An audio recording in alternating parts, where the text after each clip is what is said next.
Olá, seja bem-vindo ao podcast do PPGLM.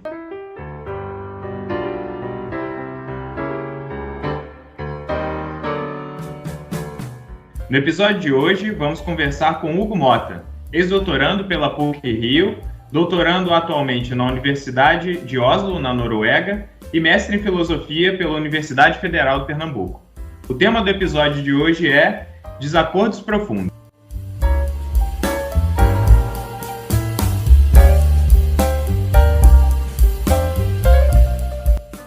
Primeiramente, Hugo, obrigado por aceitar o nosso convite. Não é difícil perceber que a discordância faz parte das relações humanas. Essa discordância varia desde situações corriqueiras da vida até questões mais sofisticadas, debatidas por especialistas. Há circunstâncias em que temos desacordos profundos. Um desacordo pode ser considerado profundo quando seus participantes não estão de acordo sobre quais meios e critérios devem ser utilizados para que um diálogo sobre o conflito seja estabelecido. Então, nesse sentido, Hugo, você poderia falar mais para a gente sobre os diferentes tipos de desacordos profundos? Muito obrigado, Yuri, Tiago e Felipe, pelo convite para participar aqui do podcast. Fico muito feliz em poder compartilhar o que eu posso sobre esse tema, que é meu tema de pesquisa do doutorado desde que eu estava prestes a ir para o Rio e tive um pequeno desvio, eu vim parar na Noruega. Talvez o mais importante que eu preciso mencionar de início é que, de fato, não há nenhum consenso sobre a definição de desacordo profundo e quais são as condições para que um desacordo tenha profundidade, né? Que a gente diferenciar o que é um desacordo normal para um desacordo profundo. Mas, mesmo assim, o nosso esforço aqui seria justamente encontrar, pelo menos, algumas definições e discutir sobre elas e, então, tentar tratar desse problema de alguma forma satisfatória. Desacordo profundo, qualquer reivindicação de uma parte pode ser contestada pela outra parte em uma regressão potencialmente infinita, visto que não há momento no qual os interlocutores que estão fazendo parte desse conflito, em virtude de seus compromissos anteriores, sejam obrigados a aceitar qualquer perspectiva diferente da sua.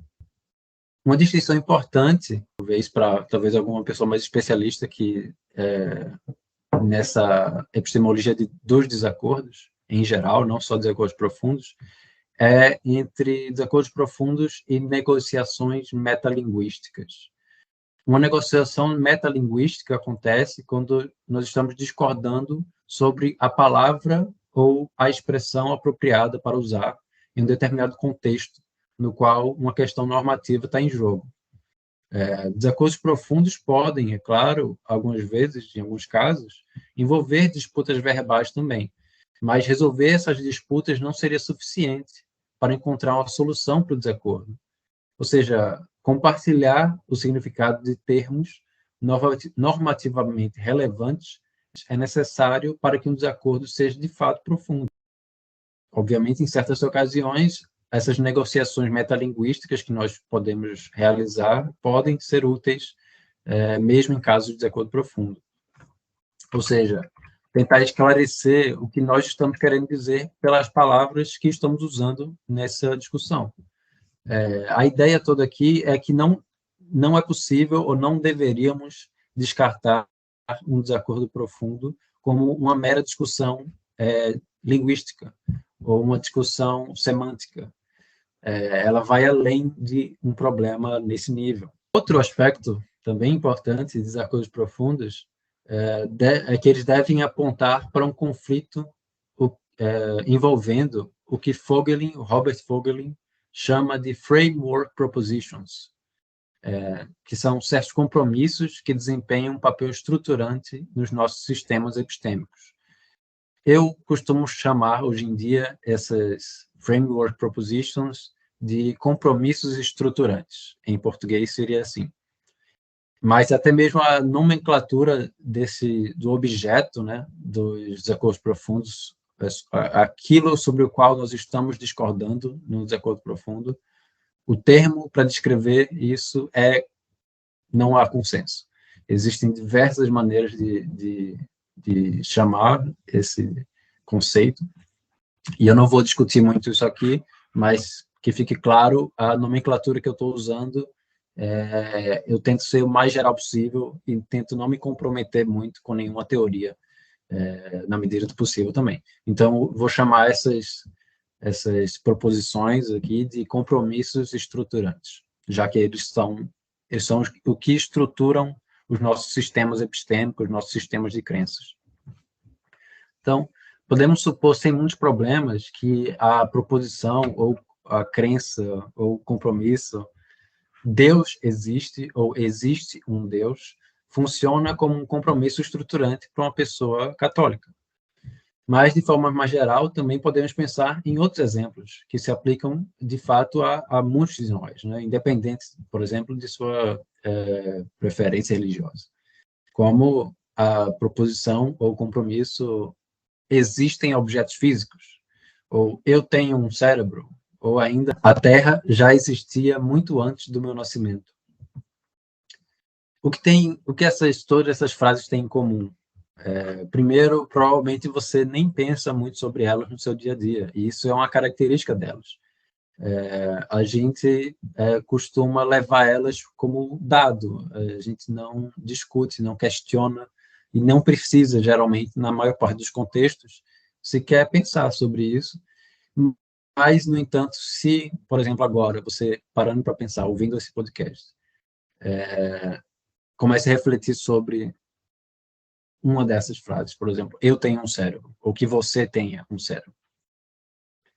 Provavelmente, você não vai ter muitos problemas em aceitar isso, e se alguém dissesse para você, não, você não tem um cérebro, e falasse isso genuinamente, sem titubear, ou então negasse a existência do próprio cérebro, você iria duvidar, primeiro, que essa pessoa está sendo honesta, mas depois, né, depois de muito esforço em aceitar isso, provavelmente você não ia pensar que essa pessoa, ela provavelmente está errada, tá se expressando mal, ou ela está simplesmente errada sobre esse assunto, né, errada em falar isso. Na verdade, você talvez pensaria, poxa, essa pessoa parece estar com algum problema de nível psicológico, talvez ela esteja afetada por alguma coisa que está causando ela a acreditar nisso, que é absurdo. Então, uma característica se no meu sistema epistêmico eu possuo tal compromisso estruturante, provavelmente vai ser muito difícil para mim ver o mundo de outra forma, ou mesmo aceitar que outras pessoas veem o mundo de outra forma. Pode parecer estranho isso, mas, na verdade, a gente poderia pensar que essa dificuldade é justamente o que gera um desacordo profundo. Então, para enfatizar a relevância desse aspecto, né, dessa característica de que desacordos profundos são sobre compromissos estruturantes, bom, essa discussão que eu estava mencionando sobre a dificuldade de abandonar uma crença tão básica como essa, significa que existe uma barreira para o processo, desde o início, o processo de lidar com um desacordo profundo. Como é que a gente pode falar sobre algo com o qual raramente temos que lidar?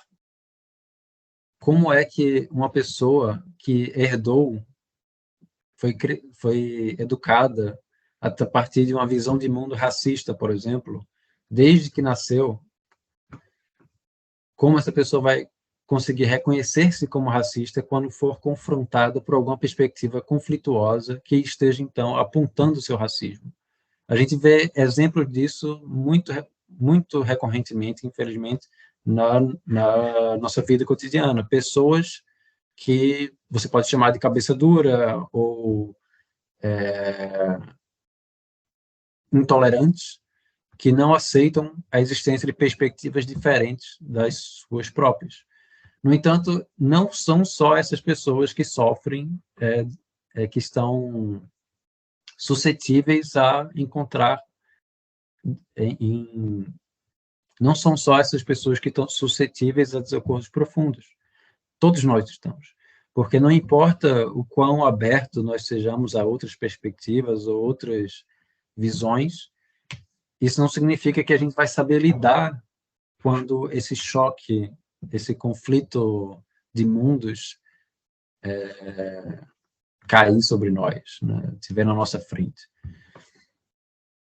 Mas é claro que a gente pode tentar mitigar isso. Então, em resumo, o abandono de um compromisso estruturante acarreta em consequências epistemológicas, mas também consequências psicológicas. Então, epistemologicamente falando, revisar o nosso próprio sistema epistêmico é uma maneira importante de se manter mais autocrítico e, portanto, menos propenso a formar conclusões tendenciosas. Mas é claro que existem exceções para isso. Alguém pode rever os seus compromissos de forma a diminuir progressivamente sua própria compreensão dos outros e de outras perspectivas e aceitação de práticas sociais mais novas, fechando-se cada vez mais em suas próprias crenças previamente estabelecidas, nas crenças do seu grupo e coisas do tipo. E sua ideologia, poderíamos falar também. Bem, uma explicação para esse tipo de comportamento conservador pode muito bem ser o medo de abandonar seus compromissos estruturantes, pois esse abandono fragilizaria sua visão de mundo. Em casos mais extremos, poderia inclusive afetar radicalmente sua capacidade de agir em geral. Eu não vou mencionar muito esses casos extremos. Essa angústia é uma das motivações para que seguremos firmemente os nossos compromissos estruturantes, porque ter certeza sobre o nosso futuro, ter certeza sobre qualquer coisa, nos dá uma sensação de segurança que nos permite continuar vivendo sem muitos problemas, enquanto que a incerteza, como experienciamos nossas vidas, dificulta qualquer decisão de nossa parte. Então, se nós temos certezas epistêmicas como essas, ou certezas morais, certezas sociais, certezas sobre nós mesmos, nós estamos mais seguros nesses aspectos de nossas vidas. E qualquer tipo de questionamento a essas certezas, que eu estou me referindo aqui aos compromissos estruturantes, pode abalar pouco a pouco o resto da nossa vida. Então, essa seria uma maneira de perceber como nós somos afetados psicologicamente quando estamos diante de um desacordo profundo, já que eles envolvem sempre esses compromissos estruturantes. Voltando agora à pergunta inicial que Yuri me fez. Qual seria a diferença entre um desacordo profundo e um desacordo normal? Bem, como sempre eles envolvem compromissos estruturantes, os desacordos profundos também possuem essas mesmas consequências epistemológicas e psicológicas muito complexas que eu mencionei. Então, essa seria talvez a diferença mais clara. Afinal, estamos falando de uma situação na qual os indivíduos entram em conflito sobre coisas tão significativas para suas vidas que mudar sua posição inicial não é uma opção, ou pelo menos não parece ser a princípio. Agora, sobre os tipos de desacordos profundos, existem diversas maneiras de classificar, elas são, no meu entendimento, bastante recentes e também não existe consenso em como realizar essa classificação. Na minha classificação, eu sou inspirado pelo trabalho do Chris Hanali, nas suas pesquisas recentes sobre desacordos profundos. Eu classifico os desacordos profundos a partir de categorias bastante amplas, mas que possuem diferenças cruciais entre si, de modo que não é uma tarefa fácil tentar trabalhar com todos eles ao mesmo tempo. Então, as 3 categorias maiores, mais amplas, são desacordos profundos metafísicos, desacordos profundos normativos epistêmicos e desacordos profundos normativos não epistêmicos. Então,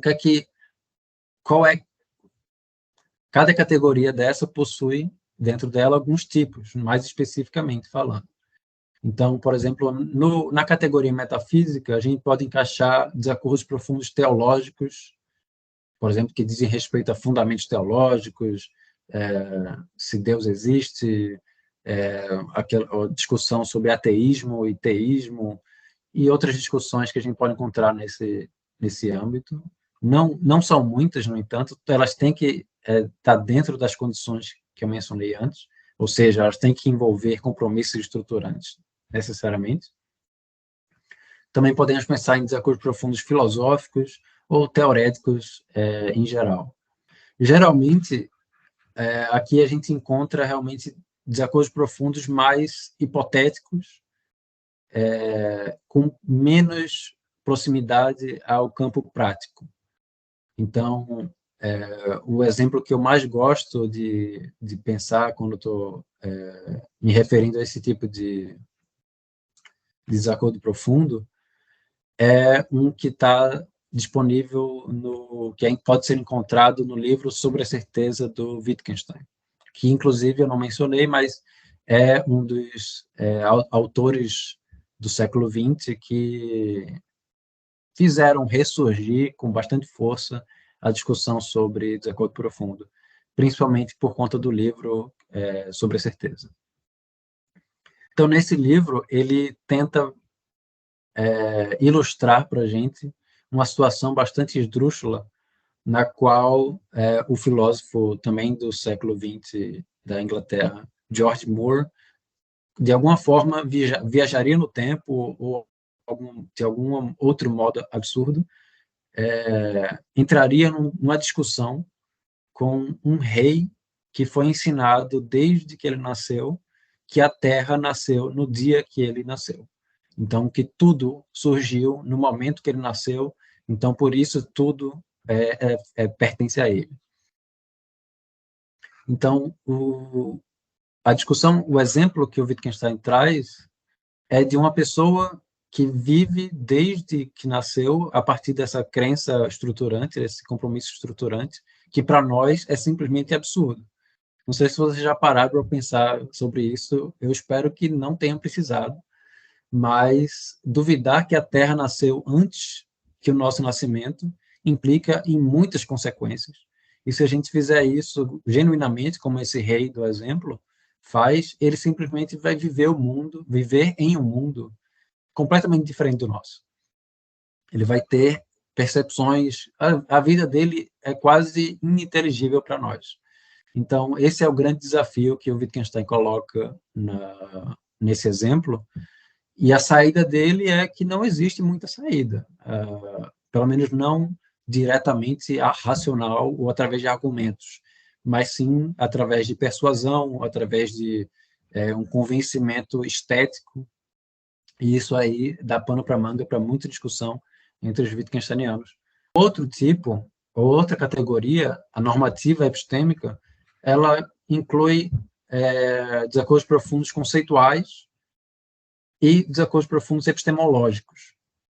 E, nesse caso, a gente pode falar de desacordos profundos sobre princípios epistêmicos, ou seja, muito restrito a realmente filósofos em geral, ou até mesmo a gente pode pensar em outras situações de discordâncias em relação a culturas diferentes que têm realmente uma forma de investigação, uma forma de conhecer muito distinta.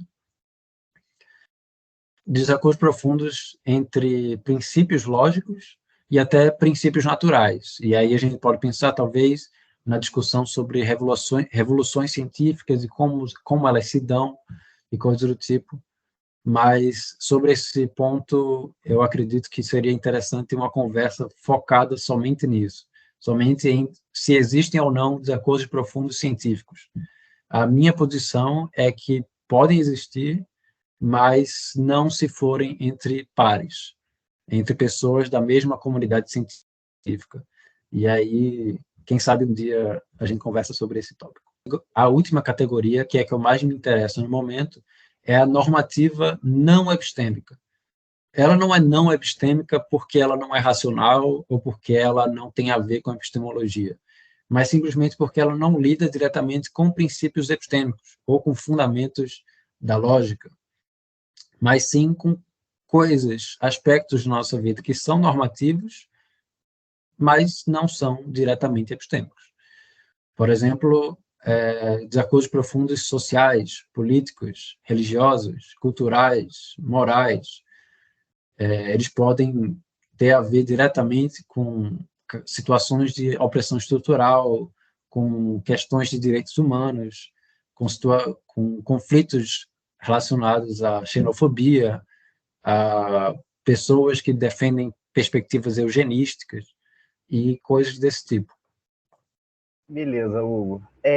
Aproveitando que você apresentou essa noção de compromissos estruturantes, diferenciou, né, epistemológicos e linguísticos, seus efeitos psicológicos, a filosofia tem investigado a relevância do desacordo para justificação epistêmica.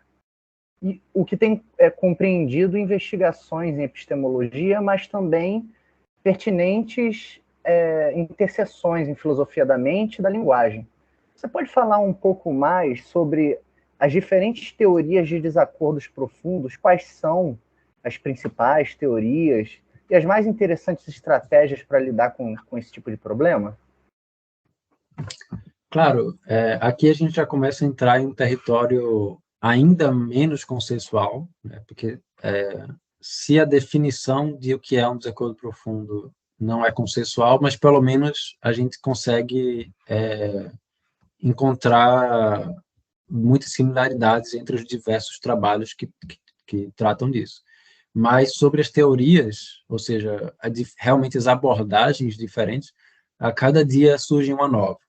E isso é algo que pode ser espantoso para alguém que está começando a estudar esse assunto, de você realmente encontrar cada autor está criando a sua teoria, sua abordagem, e às vezes pode ficar meio confuso sobre qual é a correta, como é que pode terem tantas abordagens assim. Isso foi justamente o que começou a acontecer comigo, quando eu comecei a estudar esse assunto e pensar, poxa, eu quero criar a minha teoria. Até que eu parei para olhar e pensei, poxa, existem tantas já. Por que será que existem tantos? Por que as pessoas discordam tanto sobre como entender desacordos profundos? Né? E aí, a minha ideia passou a ser, primeiro, pelo menos, tentar encontrar uma maneira de classificar essas teorias. Então, eu classifico essas teorias através de 4 critérios, que são, eu espero, bastante intuitivos. O primeiro critério é o tipo de teoria, que ele nos diz como uma determinada teoria se relaciona com a capacidade de resolução racional de um desacordo profundo. Ou seja, qual é o tipo dessa teoria, se ela é pessimista, se ela é otimista, ou se ela é neutra em relação à possibilidade de resolução racional de um desacordo profundo. Como os nomes já são bastante intuitivos, a pessimista, em geral, as teorias pessimistas, em geral, acreditam, defendem, que desacordos profundos raramente ou quase nunca possuem uma saída racional ou uma saída argumentativa. Assim como, é claro, a otimista é justamente o inverso. São teorias que tentam dizer o contrário disso. E as neutras são aquelas que surgem até ainda mais recentemente, eu diria, que tentam advogar por uma espécie de neutralidade no momento do estabelecimento da teoria. Então, primeiro, o ideal seria definir o que é desacordo profundo e oferecer certo suporte para que a gente realmente compreenda esse fenômeno nas suas diversas propriedades, e só depois, talvez caso a caso, talvez dependendo do tipo de desacordo profundo, oferecer a resposta se nesse tipo ou nesse caso a gente teria a possibilidade de uma solução racional, argumentativamente racional, enfim. Essa classificação entre pessimista, otimista e neutra, ela também pode variar em certos graus, ou seja, a gente pode pensar em um pessimista radical. O pessimista radical é aquele que defende que não existe saída racional direta nem indireta. E também a gente pode atribuir esses graus para otimistas, e sendo eles radicais ou moderados também. E esse grau de variabilidade está diretamente relacionado com outra distinção importante, que é se essa resolução racional que a gente está buscando, ela precisa ser direta ou se ela pode ser indireta. Então, uma saída direta, ela exclusivamente lida com discurso racional argumentativo. Então, aquelas pessoas vão conseguir convencer racionalmente, através de argumentos, a outra. Então, esse seria o defensor, a teoria defensora desse tipo de saída seria a otimista radical. No caso do otimista moderado, ele defenderia que a gente teria a possibilidade de uma resolução racional indireta, no qual um raciocínio argumentativo não bastaria. Um argumento que você ofereça, ou argumentos que você ofereça para o seu interlocutor, não vão ser suficientes, você vai precisar apelar para outros aspectos comunicativos que não são relacionados diretamente com o que a gente está acostumado a classificar como métodos argumentativos. Mas ainda assim encontraria uma saída para o desacordo. E dentro daqueles que não pensam que desacordos profundos podem ser resolvidos racionalmente, ou seja, os pessimistas, a gente também pode descrever diferenças importantes, né? Enquanto os radicais, como eu mencionei, eles acham que desacordos profundos não têm solução, os pessimistas moderados podem considerar métodos não tradicionais de comunicação que não recorrem primariamente à argumentação racional também. Então, por mais que a maioria das teorias, ou seja, otimista radical, ou pessimista radical, ou pelo menos as teorias iniciais, vamos dizer assim, por exemplo, a do Robert Fogelin, por exemplo, ela é pessimista radical de maneira muito explícita. As que vieram após ele, muitas delas tentaram ser otimistas radicais. Por exemplo, a do Andrew Lugg, que foi justamente 2 anos depois que saiu o artigo do Robert Fogelin, o Andrew Lugg respondeu dizendo que nem existe desacordo profundo, que não é um problema a ser levado tão a sério. Enfim, aqui eu estou simplificando bastante a argumentação, mas, no fim das contas, ele está tentando defender essa posição otimista radical, de que a gente consegue, sim, resolver racionalmente. Basta seguir ali o caminho que o Andrew Lugg sugere. O próximo critério é o critério de definição, né? Eu falei que eram 4 critérios. O segundo critério é o critério da definição, que ele nos permite simplesmente comparar como cada teoria define o objeto de um desacordo profundo. Por exemplo, Fogelin argumenta que são desacordos acerca de framework propositions, como eu mencionei.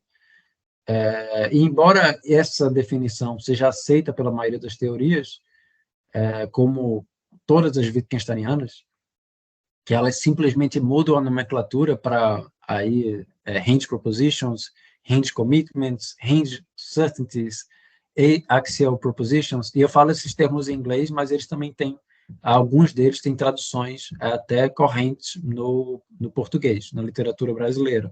Então, seria certezas fulcrais, que é como a Janine Sattler traduziu inicialmente.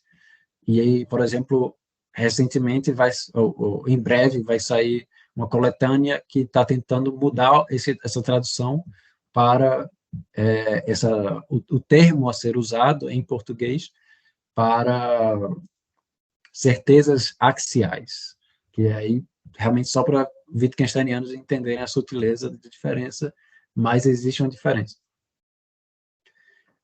Além das Wittgensteinianas, também existem outras que propõem definições mais específicas que a definição do Robert Fogelin, como, por exemplo, a teoria conceitual do Matthew Shields, que define basicamente somente desacordos profundos conceituais. E aí ele dá uma definição bastante específica para o que significa estar num desacordo profundo nesse caso, que é diferente de um framework proposition. Ou então, aquelas que expandem o objeto do desacordo profundo para basicamente qualquer assunto, com a teoria superior de Fernando Broncano, De acordo com a visão do Broncano, a gente pode... Não precisa ser sobre o que eu estou chamando de compromisso estruturante. Você pode começar a discussão em um tema qualquer e, de acordo com o andar da discussão, o quão extremo for ficando o diálogo, ou seja, o quão mais difícil for para manter o diálogo genuíno ali, seguindo as regras racionais e argumentativas que a gente propõe, mais próximo vai estar do desacordo profundo. E ele tenta oferecer uma maneira diferente da do Robert Fogler. Um terceiro critério, eu chamo de critério do escopo, que ele se refere a como uma determinada teoria descreve em quais contextos podem surgir desacordos profundos. Se eles ocorrem apenas em conflitos entre culturas ou grupos diferentes, ou seja, um desacordo profundo interestrutural, ou se também podem existir desacordos profundos como um produto de um conflito em uma mesma cultura ou dentro do mesmo grupo, que seria um desacordo profundo um desacordo profundo intraestrutural. Então, quase todas as teorias tratam de desacordos interestruturais, ou seja, entre grupos ou culturas diferentes, que talvez para nós seja o mais intuitivo. Pensar que um desacordo profundo vai surgir quando a gente está lidando com pessoas ou grupos que possuem culturas diferentes, que foram criadas de uma maneira muito diferente. É mais fácil a gente pensar em exemplos de desacordo profundo nesses casos. No entanto, existem também, ou eu pelo menos acredito que existem, defendo isso, existem também desacordos profundos entre membros de uma mesma comunidade. Então, as teorias... Então, como eu encontro também teorias que defendem isso, eu estabeleci esse critério de escopo. Bem, o último critério se refere à duração que um desacordo profundo pode levar para se resolver ou não se resolver. Ou seja, o quão persistentes tais desacordos podem ser. Em um extremo, eles seriam tão longos que seria impossível de resolver. Então, a questão realmente seria da impraticabilidade de um desacordo profundo. Que a gente não tem tempo de vida suficiente, o nosso tempo é limitado, a gente não tem saco, ou a gente não tem paciência para ficar o tempo que seria necessário argumentando, ou conversando, ou dialogando, ou tentando discutir com uma pessoa que possui uma perspectiva muito diferente da nossa. A gente tenderia a abandonar essa tarefa ou tentar outras saídas que envolveriam simplesmente deixar aquele desacordo de lado e partir para alguma outra estratégia. E, em outro extremo, eles seriam desacordos difíceis, mas de curto prazo, com a resolução à vista, se as pessoas cooperarem e seguirem os passos de um bom diálogo racional. Então, esses foram os 4 critérios. E para uma breve lista de teorias, só para realmente talvez dar esse gosto de como existem muitas disponíveis. Para começar, com as Wittgensteinianas, existem a pessimista radical do Vogelin, a pessimista não radical do Moyer Sherlock, a otimista radical do não epistêmica do Pritchard, e assim vai. Tem mais algumas outras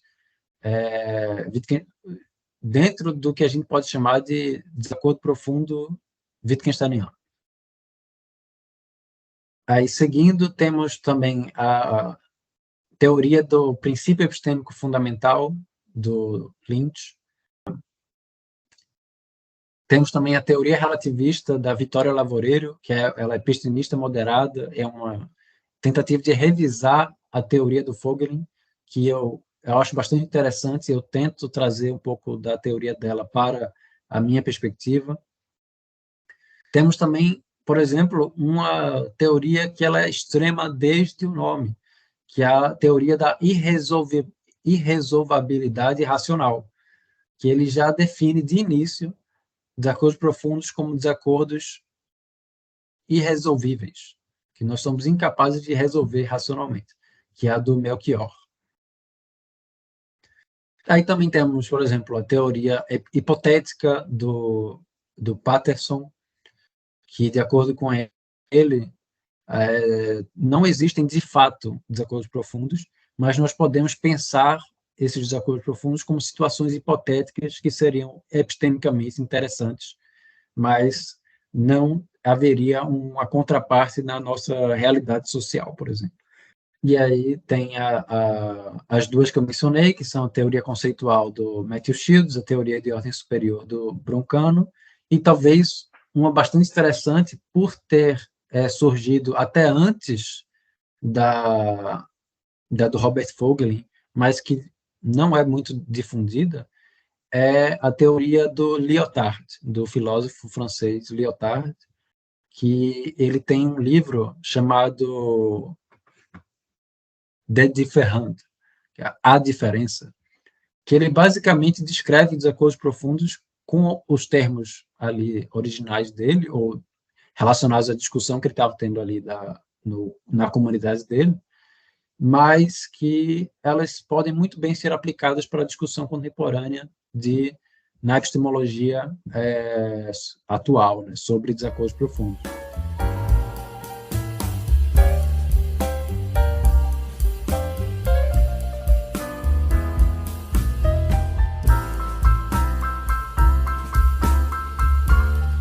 Tá ótimo, Hugo.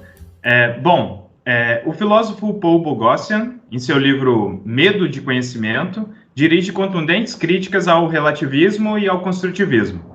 Nessa ocasião, ele evoca a famosa frase do Protágoras: o homem é a medida de todas as coisas, para argumentar contra uma posição relativista que sustenta ser fundamentalmente incoerente, uma vez que qualquer tese relativista precisaria admitir que existem pelo menos algumas verdades objetivas. Então, gostaria de fazer duas perguntas. Considerando uma atitude pragmática em relação ao conhecimento, seria possível reconstituir uma noção de verdade diante de situações de desacordo, ou nosso pragmatismo apelaria talvez para uma espécie de subjetivismo? E você tem um texto, né, no qual você advoga a favor de uma abordagem relativista para lidar com desacordos profundos. Como, então, você responderia a esse desafio? E qual seria a vantagem de uma perspectiva relativista para tratar de desacordos profundos? Bem, Yuri, esse ataque ao relativismo feito pelo Paul Boghossian e muitos outros se direciona especificamente ao que podemos chamar de relativismo radical ou até relativismo global, o qual muitas vezes é atribuído ao Protágoras. No entanto, nem mesmo o relativismo de Protágoras era tão ingênuo a esse ponto. Ou seja, nem o relativismo de Protágoras tinha a intenção de tornar tudo relativo. Pelo menos essa é a minha posição, baseada na discussão do livro Protagoras and the Challenge of Relativism, do autor Hugo Zilioli, que talvez quem tiver interessado em relativismo, talvez seja uma fonte interessante para buscar desde a antiguidade, e ele dialoga com a antiguidade inteira, basicamente, ou pelo menos com a tradição platônica, e tenta transpassar essa discussão para a contemporaneidade, e eu acho muito bom o livro, recomendo. Protagoras and the Challenge of Relativism. Mas, além disso, também é importante notar que existem diversos tipos de relativismo. Então, um ataque ao relativismo, em geral, é muito difícil, porque ou você escolhe um, ou você está enfrentando muitos inimigos de uma vez só, que talvez não seja nem a sua intenção inicial. Então, a gente pode falar sobre relativismo sobre a verdade, um relativismo epistêmico, relativismo cultural, relativismo moral, relativismo político. E aqui, no meu trabalho, nesse texto, por exemplo, que você mencionou, que eu defendo uma perspectiva relativista, eu estou tratando de relativismo epistêmico, e eu não trato de relativismo sobre a verdade, porque eu penso que a discussão sobre verdade e falsidade de um fato, é diferente da discussão sobre nossas crenças e justificações epistêmicas, por mais que as duas discussões estejam quase sempre relacionadas. Então, é possível haver essa distinção, e talvez, quanto mais você estude pensadores relativistas contemporâneos, mais você vai ver que as defesas do relativismo são cada vez mais específicas. Então, as teses tradicionais do relativismo epistêmico, por exemplo, elas não são defendidas por... Algumas ainda são mantidas, mas muitas foram ou reformuladas ou foram abandonadas em troca de outras. E aqui eu menciono, por exemplo, o trabalho do Martin Kusch, que é um professor de Viena, que ele tem basicamente pesquisa relativismo epistêmico e outras formas também, mas aqui estamos falando do relativismo epistêmico. Ele reformula, por exemplo, existem 3 teses principais de relativismo, ele reformula uma delas e propõe mais 6. Então, e o que isso faz, eu não estou aqui mencionando de maneira direta essas teses, porque geraria uma discussão que talvez até no momento eu não seria capaz de tratar com a maior clareza. Mas o significado disso, para talvez o ouvinte, o quão mais específica for a defesa desse relativismo epistêmico, ou seja, quantos mais teses forem aplicadas, mais difícil é para se rejeitar essa posição como um todo. Talvez você rejeite uma ou outra tese, mas você perceba que, na verdade, existem algumas delas que são razoáveis, ou que, na verdade, você talvez já acreditasse, já seguisse ela, mas não interpretasse como algo relativista. Então, aplicando o relativismo epistêmico a desacordos profundos, eu estou, na verdade, tentando relacionar a ideia de que existem sistemas epistêmicos ou culturas diferentes, de modo que a interação entre pessoas com sistemas epistêmicos distintos poderia acarretar nesses conflitos, seja desacordos profundos ou outros tipos também. Mas de modo que a interação entre pessoas com sistemas epistêmicos distintos pode acarretar conflitos, e tais conflitos não devem ser resolvidos a partir da classificação desses sistemas em uma hierarquia, no qual um seria superior ou mais verdadeiro e o outro inferior ou mais falso que o outro. Meu ponto aqui é que essa comparação entre sistemas epistêmicos distintos é possível, mas não é de forma tão fácil e direta, a ponto de conseguirmos obter qualquer conclusão sobre a verdade ou falsidade, ou superioridade ou inferioridade de um sistema em relação ao outro. Inclusive, eu defendo que essa posição, na verdade, a gente não precisaria necessariamente chamar de relativista, caso você não goste do nome, mas chamar de tolerância epistêmica, por exemplo, no sentido de que você, a princípio, respeitaria diferentes sistemas epistêmicos e não defenderia que o seu ou que determinado sistema é melhor, ou mais completo, ou mais verdadeiro que o outro, porque nossos critérios para julgar muitas vezes podem estar relacionados ao nosso sistema, então não seria uma avaliação muito justa.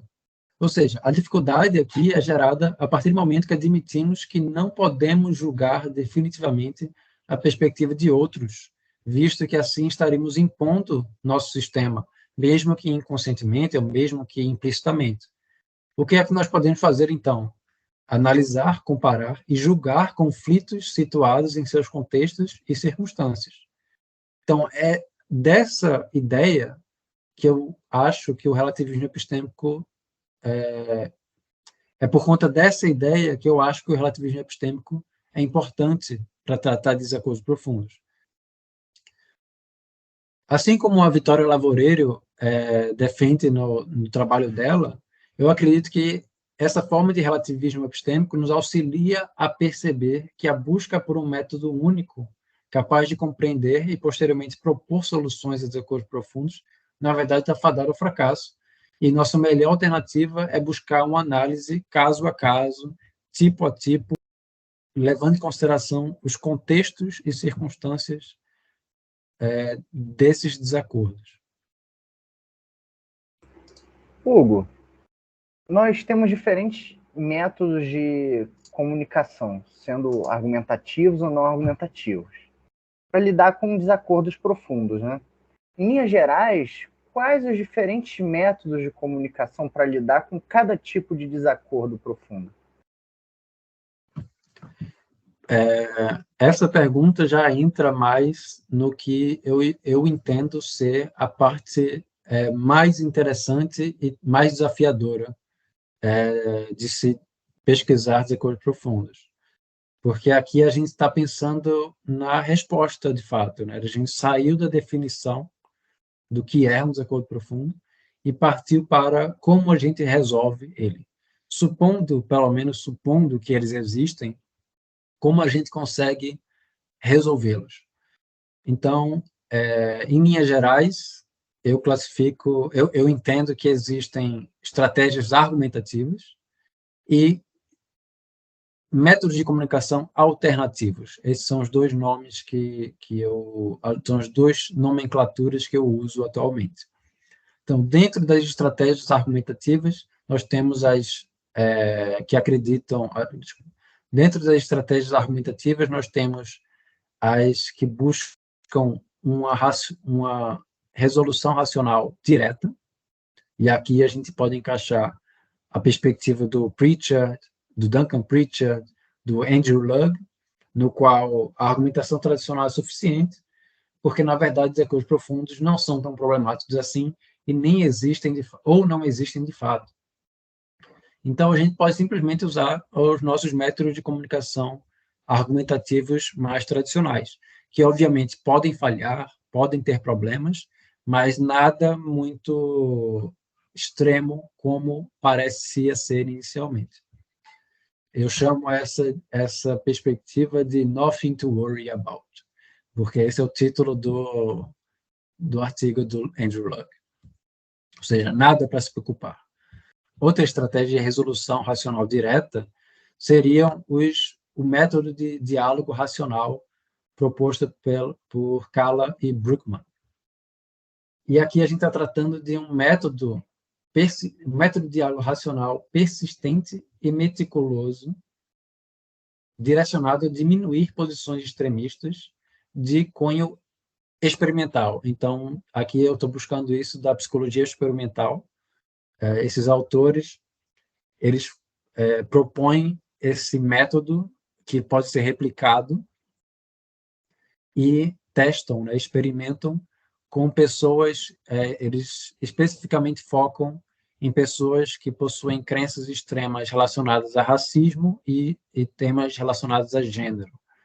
E, pelo menos, a conclusão desse experimento, a conclusão dessa pesquisa foi positiva, não no sentido de que as pessoas simplesmente, de uma hora para outra, pararam de pensar da forma que pensavam, mas que foi possível observar uma diminuição nessas posições extremas, por mais difícil que fosse. Então, fica aí a critério de como é que a gente pode lidar com esse resultado, se é possível generalizar esse resultado ou não, mas, ainda assim, eu acho muito interessante, caso você tenha interesse nesse tipo de discussão, mais voltada para psicologia experimental, é um trabalho muito bom. E temos também, dentro das estratégias argumentativas, aquelas que são indiretas, que propõem uma resolução racional indireta. E aqui a gente pode encaixar a ideia, né, a proposta de persuasão racional do Bernard Williams, que ele propõe um conjunto que seria um conjunto de argumentação direta, mais tradicional mesmo, mas com apelo a outras razões relevantes que não são diretamente aquela que está em jogo, e apelo a emoções, mesmo sem que haja nenhum tipo de coerção envolvida. Então, ele defende que a gente precisa praticamente usar todas as nossas ferramentas disponíveis, e mesmo assim o desacordo, de acordo com a posição do Bernard Williams, ele vai ser resolvido parcialmente na maioria dos casos, ou seja, você pode resolver praticamente, no sentido de que você não vai ter mais aquele problema importunando a sua relação com a pessoa, por exemplo, mas talvez teoricamente, ou seja, vocês ainda vão ter crenças diferentes, vocês ainda vão pensar de modo diferente, mas pelo menos encontraram uma maneira de conviver que não está mais impedido a ação ou a relação daquele grupo ou daquelas pessoas. Mas, é claro, ele também descreve que existe a possibilidade de uma resolução total. Uma outra estratégia interessante, que também é parecida com a do Bernard Williams, é a do Zarevsky, e ele já é da teoria da argumentação mais próximo da linguística mesmo, menos da filosofia, e ele descreve abordagens retóricas, que tem um foco no apelo a outras razões relevantes que possam mover o interlocutor ao seu lado, ou pelo menos a um consenso, alguma forma de resolução também parcial ou total, na maior parte das vezes parcial. Então, você pode, por exemplo, apelar para um senso de emergência, dizer que não há tempo suficiente para ficar lidando com todos os detalhes daquela situação. Você pode, talvez, apelar para a acusação de que o seu oponente está sendo hipócrita ao defender tal posição, mas não defender tal outra que implicaria naquela. Você pode, talvez, dizer que existem coisas relacionadas, mas não diretamente, com aquele problema, na qual vocês concordam, e aí poderia abrir margem para alguma forma de saída do desacordo profundo, seja ela parcial ou total. E também temos as abordagens de solução emergente do Adams, que essa, para mim, ela é bastante intuitiva, mas, ao mesmo tempo, a proposta do Adams não descreve muita coisa. Então, ela é bastante otimista e ela é bastante intuitiva, mas não tem nenhum detalhamento que nos convença de que ela é realmente um método, por assim dizer. Mas, ainda assim, eu acho interessante mencionar, que seria a ideia de que, através de argumentação contínua, a gente seria capaz de identificar e isolar certos valores compartilhados entre as duas pessoas, entre você e o seu interlocutor, que eventualmente levem a resoluções. Por mais que essa argumentação dure anos. Então, a gente pode pensar aqui em discussões relacionadas a guerras entre países ou grupos dentro de um mesmo país, que vai haver uma discussão interminável, que no meio dessa discussão pessoas vão morrer, mas quem sabe em 20 anos, algum desses momentos vai haver um entendimento que vai cessar aquele conflito e vai dar vez a uma situação mais pacífica, por exemplo. Isso é algo que, para mim, é possível, é razoável acreditar que é possível, ao mesmo tempo não parece ser um método muito rebuscado, vamos dizer assim, pelo menos não da forma que o Adams propõe. Aí temos também a do Samstein, que também é o linguista, o Adams estava mais da epistemologia mesmo, que esse é interessante porque essa proposta dele se parece bastante com a ideia de consenso sobreposto do Rawls. Para quem estuda filosofia política, talvez conheça esse conceito, no qual cidadãos chegariam a um consenso sobre certo conjunto de leis, por mais que as razões que levaram eles a aceitarem esse conjunto de leis sejam diferentes. Então, nós aceitaríamos uma solução comum por razões completamente distintas, ou mesmo poderíamos concordar sobre uma ação a ser tomada, mesmo sem concordarmos exatamente sobre a razão ou a justificativa para essa ação. Então, a gente concorda com o fim, mas discorda sobre o meio. E o Sustein acredita que essa maneira de chegar num acordo é razoável. No entanto, esse aqui fica claro. Você não está resolvendo o desacordo de modo teórico, vamos dizer assim. As suas crenças vão ser diferentes, vocês vão continuar discordando a nível teórico, mas, ao menos, em relação a como agir, praticamente, em relação aos outros, em relação àquela situação, vai haver uma solução. E a última dessas, essas estratégias argumentativas que eu posso mencionar aqui é a do Walton, que ele defende que a resolução ocorre não por conta de provas lógicas de que a posição de uma pessoa é verdadeira, mas sim porque as partes chegaram a um acordo no qual as duas podem conviver nas atuais circunstâncias. Então, ela também é bastante similar à do Sunstein. No entanto, o nome desse método é diálogos de negociação. Então, se você for pegar esse método, ele descreve de uma maneira extremamente, como a gente entende o vocabulário político, né? O jogo político, de conceder certas coisas em troca de certos benefícios. Então, ninguém vai sair totalmente satisfeito dessa troca, mas ao menos vai haver um denominador comum ali que ambos acharam minimamente razoável. Então, existe uma certa diferença da teoria anterior, mas, no fim das contas, o resultado é o mesmo, que o desacordo ele não é resolvido totalmente. Ele é resolvido apenas no que consta ao modo que aquelas pessoas vão agir, o que talvez já seja até suficiente em certos casos, né? Talvez seja o necessário, né? Se a gente pensa, por exemplo, em situações,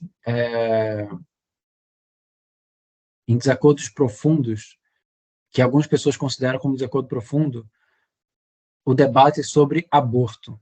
Se o aborto deve ser legalizado ou deve ser proibido e coisas desse tipo. Eu, pessoalmente, considero que não é um desacordo profundo, mas levando em conta que seja, esse método foi historicamente utilizado em tribunais. Essa conclusão que leva somente a uma ação que vai fazer com que aquela disputa cesse é algo que a gente pode encontrar nessas situações nos quais um país ou um estado está julgando ou simplesmente julgando um caso específico mesmo, se é ou não permitido naquele caso aquela prática. Então vai haver uma solução prática. E a gente passa para os métodos alternativos de comunicação, que esses são mais, no momento, para mim, eles são mais teóricos ou mais hipotéticos, mas são minhas hipóteses de trabalho atual. É a maneira que eu considero eles atualmente. Eu estou tentando desenvolver como esses métodos nos ajudariam a lidar com desacordos profundos. Então, a gente tem aqui 2 métodos, basicamente, que é o da Heidi Maibum, que se chama Perspective Taking, ou tomar a perspectiva de outro, ver as coisas sob a perspectiva do outro, que ela descreve de uma maneira bastante pragmática, vamos dizer assim. Ela tenta fugir ao máximo de definições relacionadas à psicologia, porque existem diversos métodos que são tratados na psiquiatria e na psicologia que poderiam ser similares a esse, relacionados, por exemplo, a uma empatia ou uma espécie de transposição, projetar-se ao outro. Ela tenta fugir tanto de discussões psicológicas, psiquiátricas, quanto de discussões fenomenológicas também, tratar sobre a experiência subjetiva do outro. Na verdade, aqui ela tenta focar numa atividade, o perspective taking seria uma atividade empregada, realizada pelo um sujeito sozinho com ele mesmo.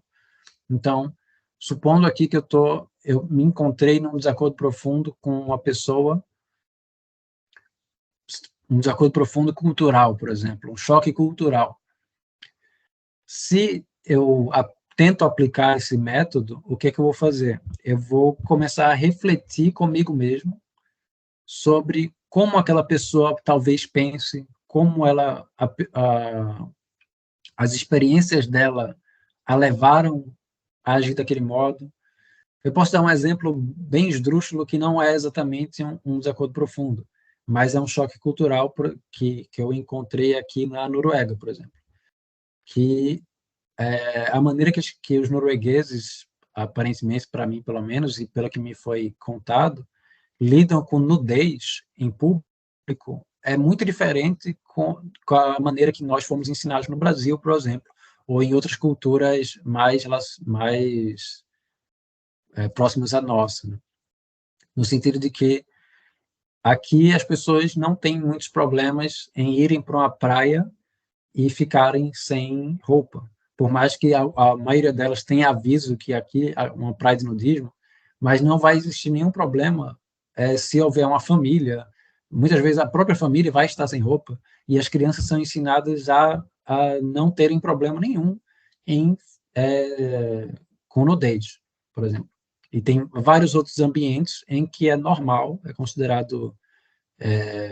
acho que, na verdade, são poucos os contextos nos quais uma pessoa ficar sem roupa vai ser muito problemático aqui. Não quer dizer que as pessoas saem tirando a roupa. Esse, por exemplo, já seria talvez uma conclusão errada, né? Não é isso que eu estou querendo dizer também. Mas, para mim, isso é um choque. No entanto, eu posso refletir comigo mesmo sobre por que eu acredito que isso, para mim, é errado, ou onde isso me incomoda, meio que fazer uma espécie de análise das minhas próprias crenças e tentar comparar a minha experiência com a experiência dos outros, com a perspectiva dos outros. E isso, de acordo com a Heidi Maibum, ela descreve de outros exemplos que são mais complexos que esse que eu falei. De acordo com ela, nos facilitaria no futuro conflito, numa futura discussão, ser mais propenso a compreender o lado do outro. Então, isso diminuiria o desacordo. Mas lembrando que essa discussão que ela propõe não está relacionada a desacordos profundos, está relacionada a conflitos mais normais mesmo. E eu tento me inspirar nisso para falar sobre desacordos profundos, porque ela não recorre a nenhum tipo de estratégia argumentativa tradicional. O que está acontecendo aqui é algo bastante diferente na sua natureza. Então, e outro método de comunicação que é bastante similar a esse é o da Antonia Peacock, que ela fala sobre a possibilidade de uma expansão de nossa imaginação para que a gente possa abordar ou compreender assuntos os quais anteriormente a gente não conseguisse tolerar, por exemplo. Então, e ela especificamente trata de como a literatura, o ato de ler literatura, né, ficção, ou não ficção também, relatos biográficos, qualquer coisa, qualquer literatura, o ato de ler literatura nos faria obter uma espécie de expansão de nossa imaginação, que também teria um efeito parecido com esse do perspective taking. E então, eu tento pensar em como isso se aplicaria mais facilmente a desacordos profundos, se seria realmente útil. E eu agradeço, inclusive, a colaboração do Vitor Somavila, que é um professor da Universidade Federal da Paraíba, que entrou em contato comigo depois de uma apresentação que eu fiz. Eu não lembro se foi no evento da UFRJ ou se foi no evento da UFMG. Sei que ele entrou em contato comigo e a gente começou a pensar junto. e a desenvolver o que a gente chama atualmente de Perspective Taking Making, ou uma maneira de forçar ou guiar ou coagir, dependendo da situação, a outra pessoa que está ali no seu interlocutor, né? Forçar o seu interlocutor a realizar essa atividade de introspecção ou de reflexão sobre a sua própria perspectiva e a perspectiva do outro, que no caso seria eu, né? E a gente tenta definir, desenvolver isso a partir de 2 graus, né? Um mais ambicioso, que seria mais próximo ao da perspectiva da Heidi Maibum, que ele seria mais geral, que funcionaria de maneira mais efetiva, e outro mais modesto, mais inspirado na ideia de expansão da imaginação da Peacock. Mas,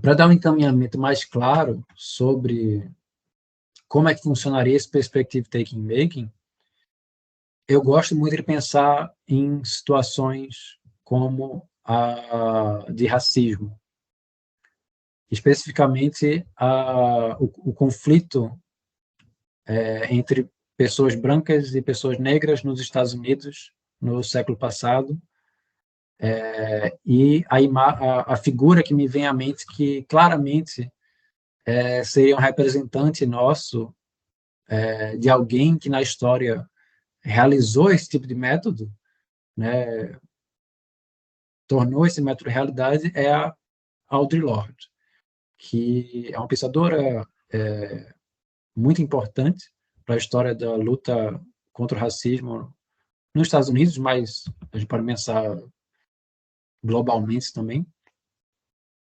especialmente quando a gente quer se referir a como nossas emoções estão em jogo nesses conflitos, que ela trata bastante de raiva.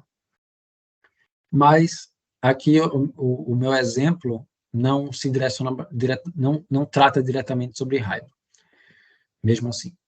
Então, vamos pensar aqui num dos discursos que a Audre Lorde fez, direcionado a mulheres brancas. Isso tem o relato num dos livros publicados dela, no qual ela usava argumentos, ela usava retórica, mas também apelava para emoções e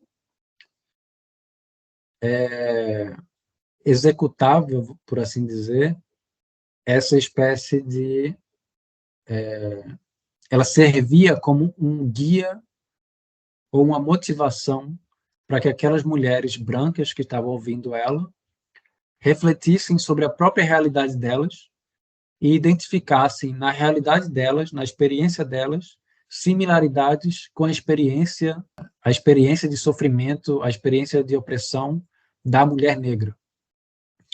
E essa identificação era justamente no apelo dela a mostrar que as mulheres negras não eram as inimigas das mulheres brancas, mas sim que existe um problema estrutural muito mais sério, que é justamente que é vivido por ambas, por todas elas, que seria o machismo estrutural, a violência contra a mulher, e esse apelo dela, essa possibilidade que ela dava para essas mulheres identificarem essa participação, vamos dizer assim, em experiências similares estruturalmente, possui uma chance de funcionar, vamos dizer assim, uma efetividade muito maior do que se ela focasse em argumentos somente, ou em retórica somente, ou apenas um apelo emocional, sem apelar para algo que faz parte de ambas as realidades, e fazer com que elas conseguissem enxergar isso. Então, meio que essa a ideia, de tornar o seu interlocutor capaz de enxergar similaridades com você mesmo, e então, a partir dessas similaridades, buscar uma saída em conjunto ou pelo menos uma diminuição do problema que está sendo discutido ali. E, porque não posso faltar de explicitamente depor aqui sobre a minha experiência em relação a esse tipo de desacordo, porque eu acho que todos nós temos experiências relacionadas a essa. Há desacordos profundos, caso nós sejamos brasileiros, principalmente, é que a minha intuição pessoal a respeito da argumentação e do desacordo profundo é, na verdade, moderadamente pessimista, no sentido de que eu acredito que discutir e raciocinar, infelizmente, não é mais suficiente em algumas situações, e que outros tipos de tentativa de comunicação são necessários. E eu acho que essa minha intuição se deve provavelmente ao meu passado vivendo em um contexto onde as pessoas geralmente são surdas a qualquer coisa que vá contra suas crenças básicas. Isso só piorou com o tempo e com o cenário político do país, Brasil, que decaiu em um estado de ditadura disfarçado de democracia, que acho que todos nós aqui nessa conversa, e eu espero que todos os ouvintes também são capazes de reconhecer isso, supondo que a política seja apenas um espelho de nossa sociedade, isso significa que as ferramentas necessárias para esta tirania dos tempos modernos sejam fornecidas pelas próprias pessoas, pela população. Então, esse grupo significativo carrega consigo a marca forte e prejudicial de estar absolutamente certo e justificado em suas crenças e ações, não importando o sofrimento que podem causar.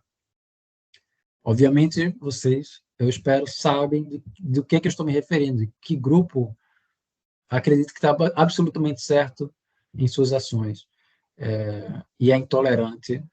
No Brasil e no mundo, a gente consegue, infelizmente, ver exemplos disso a todos os lugares que a gente olha. Então, é daí que vem minha intuição pessimista.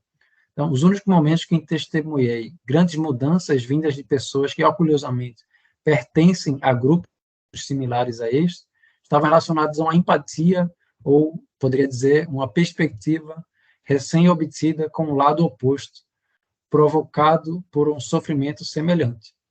Em resumo, razões desconectadas de experiências subjetivas relevantes serão necessárias, sim, ou seja, argumentar é importante, mas não é suficiente quando estamos lidando com os acordos profundos.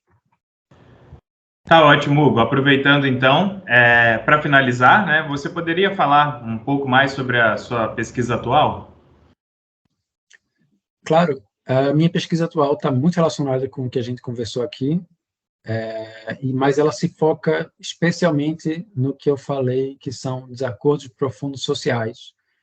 E como é uma pesquisa de doutorado, é preciso fazer um recorte ainda menor. Então, o meu recorte foi em opressão estrutural relacionada a racismo. Por mais que eu também tenha muita vontade de tratar de temas, por exemplo, relacionados à xenofobia ou relacionados a outras formas de opressão, não só racismo, foi o recorte da minha pesquisa. Então, ainda assim, né, a gente, talvez para concluir de maneira bastante clara, qual seria exatamente a diferença entre um desacordo social e um desacordo profundo social? Bem, a profundidade aparece quando o problema não se deve apenas a interesses conflitantes entre duas pessoas ou entre um grupo, mas também quando é causada por ações normativas mais fortes, tais como práticas discriminatórias persistentes dirigidas a grupos particulares. Então, desacordos profundos sociais também tendem a estar intimamente relacionados à identidade de grupo e demarcação social, já que devem envolver compromissos estruturantes socialmente relevantes e conflitantes entre si. Então, minha motivação para escolher esse recorte, para decidir tratar sobre isso, é que eu acredito que existe uma lacuna na literatura de desacordos profundos, mesmo na epistemologia social, em relação à aplicação a casos reais. Então, minha proposta se concentra nesses casos de opressão estrutural relacionados a racismo e eu tento buscar casos reais, exemplos reais, e analisar esses exemplos.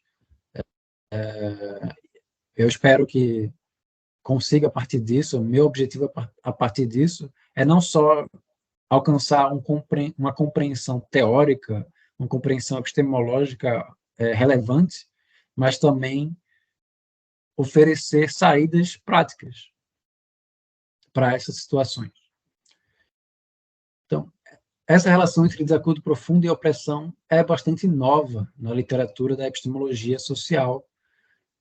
Eu conheço alguns trabalhos recentes, muito recentes sobre isso, todos eles de 1 ano, 2 anos atrás, e, felizmente, as pessoas são bastante unidas, né? Que trabalham com desacordo profundo, ainda bem, são bastante unidas. Então, eu imagino que a minha pesquisa não vai estar sozinha nisso. Eu espero que no futuro mais e mais pesquisas surjam para fechar essa lacuna, né? Minha pesquisa se volta, então, após essa decisão de tratar de casos reais, acerca de quais métodos argumentativos e comunicativos, ou seja, não argumentativos, seriam viáveis em casos de desacordo profundo social, ou seja, no tipo específico social.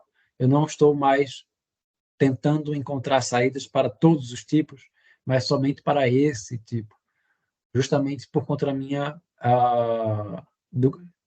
tentando ser coerente com a minha fala sobre o que eu aprendi com o relativismo epistêmico e sua relação com desacordos.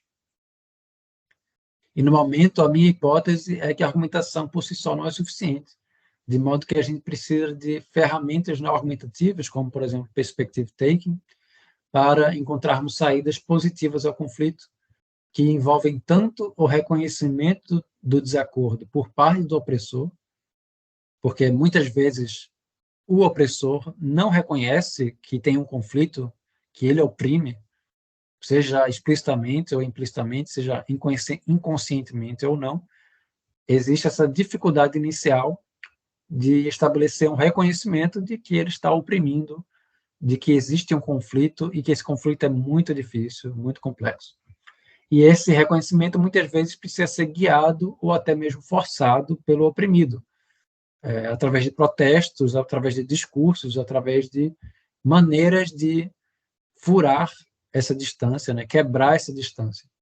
E essas dispositivas também envolvem a diminuição da profundidade do desacordo. Então, talvez a nossa saída seja meramente parcial, como eu mencionei anteriormente. Talvez a saída que eu consiga encontrar não seja teórica, mas somente uma saída prática que talvez auxilie um caso ou outro caso especificamente. A minha pretensão, de fato, é bastante humilde, dado o meu pessimismo que eu tentei passar ao longo da conversa aqui. E é isso. Obrigado.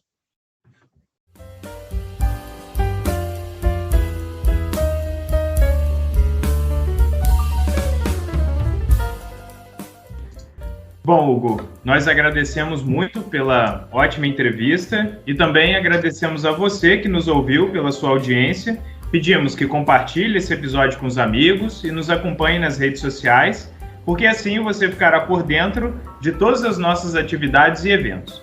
E, claro, continue acompanhando os próximos episódios do podcast do EPGLM.